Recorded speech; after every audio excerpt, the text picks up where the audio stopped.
Good morning, 7th grade. Today is chapter 10. Sorry it's a little late coming out, but I was kind of busy yesterday. I'm sure you can understand that things aren't always as easy as we want them to be. So here's chapter 10. The meeting to discuss and vote on the petition began in the orderly, careful way such meetings had always been handled. Leaders stood on the platform, read the petition in his strong, clear voice, and opened the meeting to debate.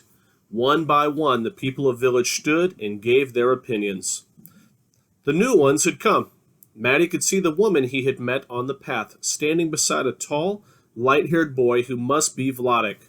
The two were with a group of new ones who had a place apart, since they could not vote. Small children bored played along the edge of the pine grove. Matty had once been like them when he was new here, and he hadn't liked meetings or debates. But now he stood with Seer and the other adults. He paid attention. He had not even brought Frolic, who usually accompanied Matty everywhere. Today the puppy was left at home, whimpering behind the closed door as they walked away. It was frighteningly obvious now with the population gathered something terrible was happening. At Trade Mart it had been evening, dark, and Matty, who'd been so interested in the proceedings, he had not noticed many individuals, only those who went to the platform like Mentor and the woman who had been so oddly cruel to her husband as they started home. Now, though it was bright daylight, Matty was able to watch everyone, and to his horror he could see the changes. Near him stood his friend Ramon, with his parents and younger sister. It was Ramon's mother who had asked to trade for a fur jacket and had been denied. But they had a gaming machine for quite a while, so a trade had been made in the past.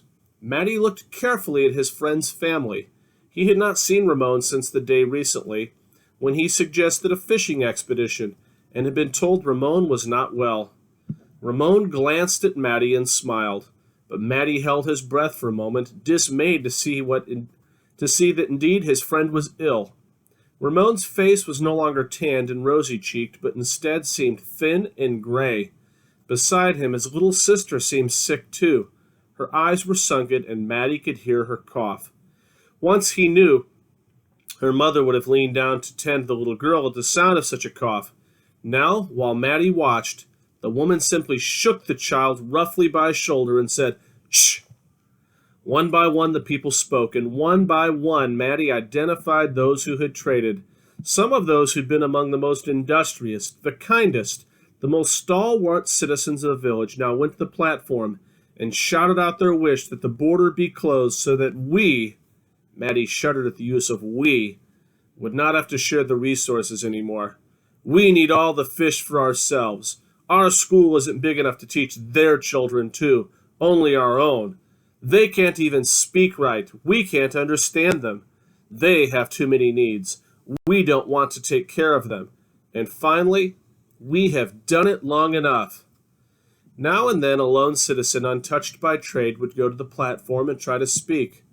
They spoke of the history of the village, how each of them there had fled poverty, cruelty, and had been welcomed at this new place that had taken them in.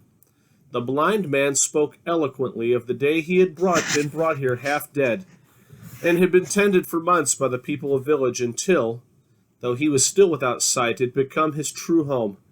Matty had also been wondering whether he too would go up and speak. He wanted to, for surely village had become his true home, and saved him, but he felt a little shy. He heard the blind man begin to speak on his behalf. My boy came here 6 years ago as a child. Many of you remember the Matty he was then. He fought and swore and stole. Matty liked the sound of the phrase, my boy, which he'd never heard the blind man use before, but he was embarrassed to see people turn and look at him. Village changed him. It made him what he is now, the blind man said. He will receive his true name soon. For a moment, Matty hoped that leader, who was still standing on the platform, would hold up his hand to call for silence, would call Matty, place his hand on Matty's forehead, and announce the true name. It happened that way sometimes. Messenger. Matty held his breath, hoping for that. But instead he heard another voice, not leader's. I remember what he was like. If we close the border, we won't have to do that anymore. We won't have to deal with thieves and braggarts and people who have lice in their hair, the way Matty did then when he came. Matty turned to look. It was a woman. He was stunned, as if someone had slapped him. It was his own neighbor, the very woman who had made clothes for him when he came. He remembered standing there in the rags while she measured him, and then put on her thimble to stitch the clothing for him. She had a soft voice then, and talked gently to him while she sewed. Now she had a sewing machine, a fancy one, and bolts of fabric with which she created fine clothing. Now the blind man stitched the simple things that he and Mattie needed. So she too had traded and was turning not only on him but on all the new ones. Her voice incited others, and now large numbers of people were calling out, "Close village! Close the border!" Mattie had never seen Leader look so sad. When it was over, and the vote to close village had been finalized, Mattie trudged home beside the blind man. At first they were silent. There was nothing to be said. Their world had changed now. After a bit Mattie tried to talk, to be cheerful, to make the best of things. "I suppose he'll send me out to all the other villages and communities with the message. I'll be doing a lot of traveling. I'm glad it isn't winter yet. It's hard in snow." "He came in snow," the blind man said. "He knows what it's like." Mattie wondered for a moment what he was talking about. Who? Oh, yes, he thought, the little sled. Leader knows better than anyone about things, Mattie remarked, and he's still younger than many. "He sees beyond," Seer said. "What?" "He has a special gift. Some people do. Leader sees beyond."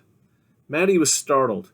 He had noticed the quality of Leader's pale blue eyes, how they seemed to have a kind of vision most people didn't have, but he had not heard it described that way before.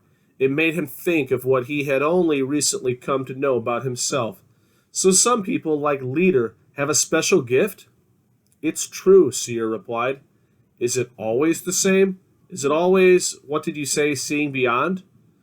They were nearing the curve in the path where it branched off and led to their home place. Mattie watched in awe, as he always did, how the blind man felt the curve coming and knew even in the darkness where to turn. "No, it's different for different people." "Do you have it? Is that how you learned where to walk?" The blind man laughed. "No, I've learned that. I've been without eyes for many years. At first I stumbled and bumped into things, and people had to help me all the time. Of course, in the old days in village, people were quick to help and guide." His voice became bitter. Who knows what will happen now?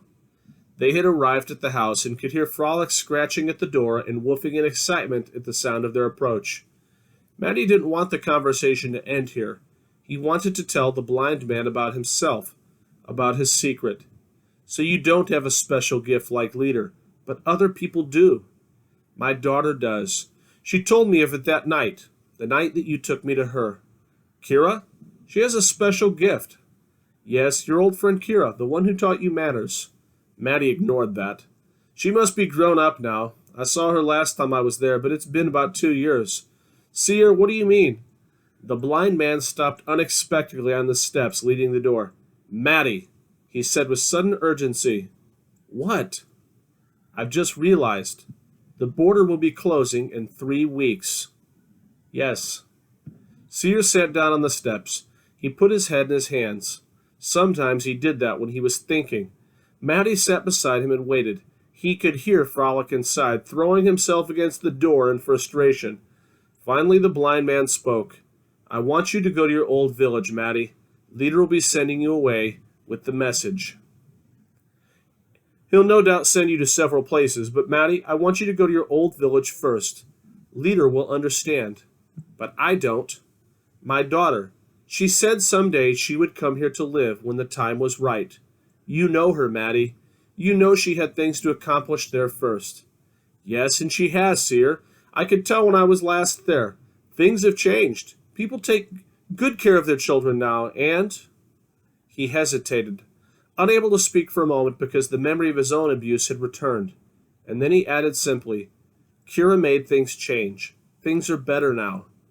"There's only 3 weeks left, Mattie. After the border closes, it will be too late. She won't be allowed to come. You must bring her here before that happens. If you don't, Mattie, I will never see her again." "It always seems strange to me when you say see." The blind man smiled. "I see in my heart, Mattie." Mattie nodded. "I know you do, and I will bring her to you. I will leave here tomorrow." Together they rose, Evening was coming. Maddie opened the door, and Frolic leaped into his arms. This chapter is really scary. You see the power of the mob, the power of hatred, the power of things in a group that are just negative and hurtful. And sadly, these are many of the things that I see on the news in my own country every day. So I guess this book is a lot more true than it needs to be. They just had on the news a few days ago a whole bunch of guys in Michigan who went to the governor's house with guns, and they're demanding that everything in Michigan be opened again. I get it. People have lost jobs. People need money. People need income. The reality is, though, a lot of people are getting killed and dying. The disease is no joke, and I guess people would rather worry less about the health of other people than worry about having a few dollars. I know this situation is difficult for so many people, but when people stop following the rules and stop following laws and start using guns to threaten to get what they want, that's scary. And the people in this book, they sound like animals. These were the people who made clothes for Maddie and took care of Maddie and helped raise Maddie. And they have just become vicious and violent. And the woman who doesn't even care about Ramon and Ramon's sister, who are like lying there like deathly ill, skinny, thin, and gray, like they're about to die. Clearly something really bad has happened in this village.